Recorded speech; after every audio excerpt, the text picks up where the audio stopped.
एक तो मैं इस बात से खिन्न होता हूं, भले ही प्रक्रिया है भाई, सरकार तो राजपाट तो प्रक्रिया चलता है, लेकिन मेरे जैसे आदमी की को खिन्नता हो जाती है कि जब ये कहा जाए कि भ्रष्टाचार का रूट पता लगाने के लिए कमेटी बनाएंगे।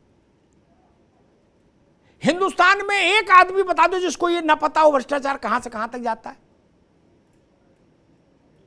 जो कुल्फी बेच रहा है उसको भी पता है भैया कि उससे शाम को 50 रुपया कौन लेने आता है, लेकिन जब बात करो तो बोले कमेटी, फिर कमेटी की पर कमेटी, कमेटी पे कमेटी,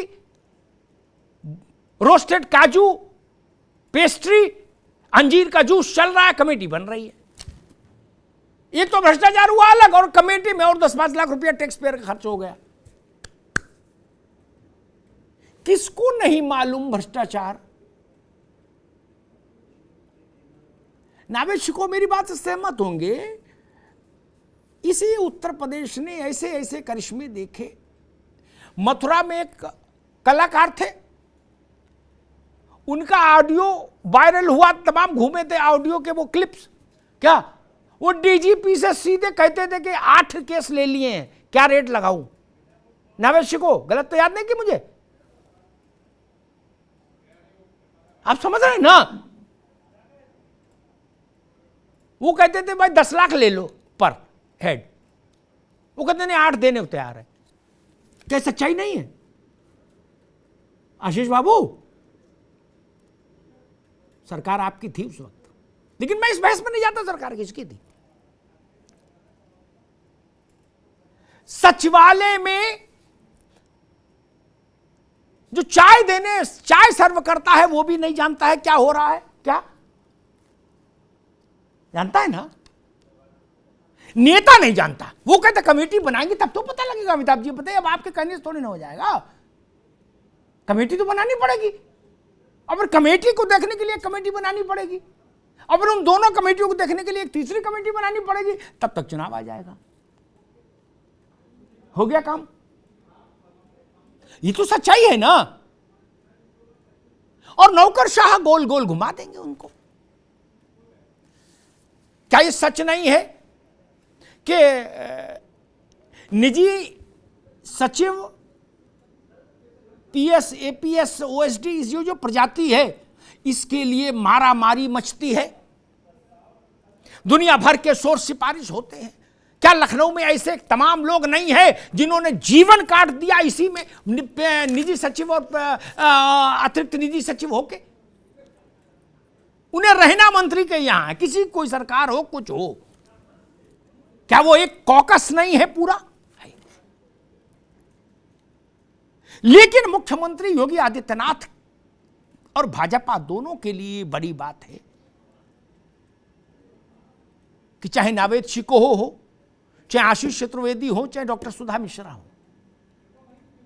किसी ने भी मुख्यमंत्री की निष्ठा पर प्रश्न नहीं उठाया। यह बड़ी बात है आज के दौर में। ये रेखांकित करने वाली बात है। लेकिन हां, यह भी सच है कि ऐसे लोग भी होते हैं जो आपकी तपस्या पर विपरीत असर छोड़ना चाहते हैं, जो आपके पुण्य को क्षय करना चाहते हैं अपनी करतूतों से। उनके साथ तो फिर सख्ती करनी होगी। पिछले टेन्योर में नावेद शिको अगर मुझे सुन पा रहे होंगे तो उनको याद होगा, कुछ मंत्री हटाए गए थे, उनके लिए भी तमाम चर्चाएं हुई थी, इसलिए उनको पद छोड़ना पड़ा था। यह भी योगी आदित्यनाथ का निर्णय था। और पिछली टेन्योर में एक बहुत प्रभावशाली कैबिनेट मिनिस्टर के द्वारा किए गए ट्रांसफर्स को मुख्यमंत्री ने निरस्त कर दिया था, तब भी बहुत चर्चा हुई थी, लेकिन कर दिया था। उन पर भी तमाम तरीके की चीजें आई थी कि भाई कुछ गड़बड़ हुआ है। योगी आदित्यनाथ ने स्टेमिना दिखाया है, ये प्रतिबद्धता दिखाई है।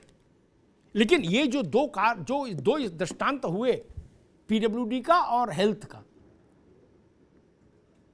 इन दृष्टांतों का पोस्टमार्टम होना चाहिए। केवल ओएसडी ने 350 ट्रांसफर कर दिए, खेल कर दिया, ये तर्क मान्य नहीं होगा, ये संभव नहीं, ये व्यवहारिक नहीं, ये स्वीकार्य नहीं होगा जनता को। और इस तरह की जो चीजें आधी अधूरे में नहीं छूटनी चाहिए। अगर 18 करोड़ की या 8 करोड़ की कितने की एक्सपायरी दवा पकड़ी गई थी, तो उसमें कौन जेल गया, क्या हुआ, उसकी भी जानकारी जनता को होनी चाहिए ना। दवा पकड़ी गई यहीं तक बात नहीं रहे ना। जो लोग दोषी थे वो जेल गए कि नहीं गए, गए तो किन धाराओं में गए, पैसा तो जनता का है ना। और ये तर्क भी ठीक नहीं कि भाई अब आए हैं राजनीतिक कारणों से तो कुछ ना कुछ तो लिबर्टी नहीं, लिबर्टी नहीं हो सकती। सम्मान हो सकता है आपका, राजनीतिक तौर पर आप महत्वपूर्ण माने जा सकते हैं, लेकिन लिबर्टी ये नहीं हो सकती। देश के सबसे बड़े सूबे को पारदर्शिता के साथ जब तक नहीं गति मिलेगी, तब तक लाभ जमीन तक नहीं पहुंचेगा। और मैं तो कहूंगा कि मुख्यमंत्री जी को थोड़ा और सख्त हो जाना चाहिए। जीरो टॉलरेंस पॉलिटिकल क्लास पर भी लागू कर दें, राजनीतिक लोगों के संदर्भ में भी जीरो टॉलरेंस रहे, केवल ब्यूरोक्रेसी नहीं।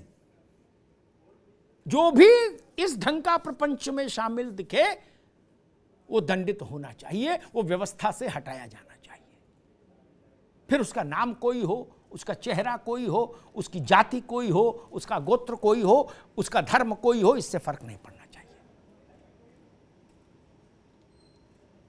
योगी आदित्यनाथ की छवि अगर कुछ लोगों के कारनामों के कारण प्रभावित हो तो भाजपा के लिए यह महंगा सौदा होगा। राजनीतिक पार्टी के तौर पर भी उसके लिए व्यवहारिक यही होगा कि ऐसे लोग व्यवस्था से दूर रखे जाएं और जितनी जल्दी ये शुभ काम हो जाए उतना ही बेहतर।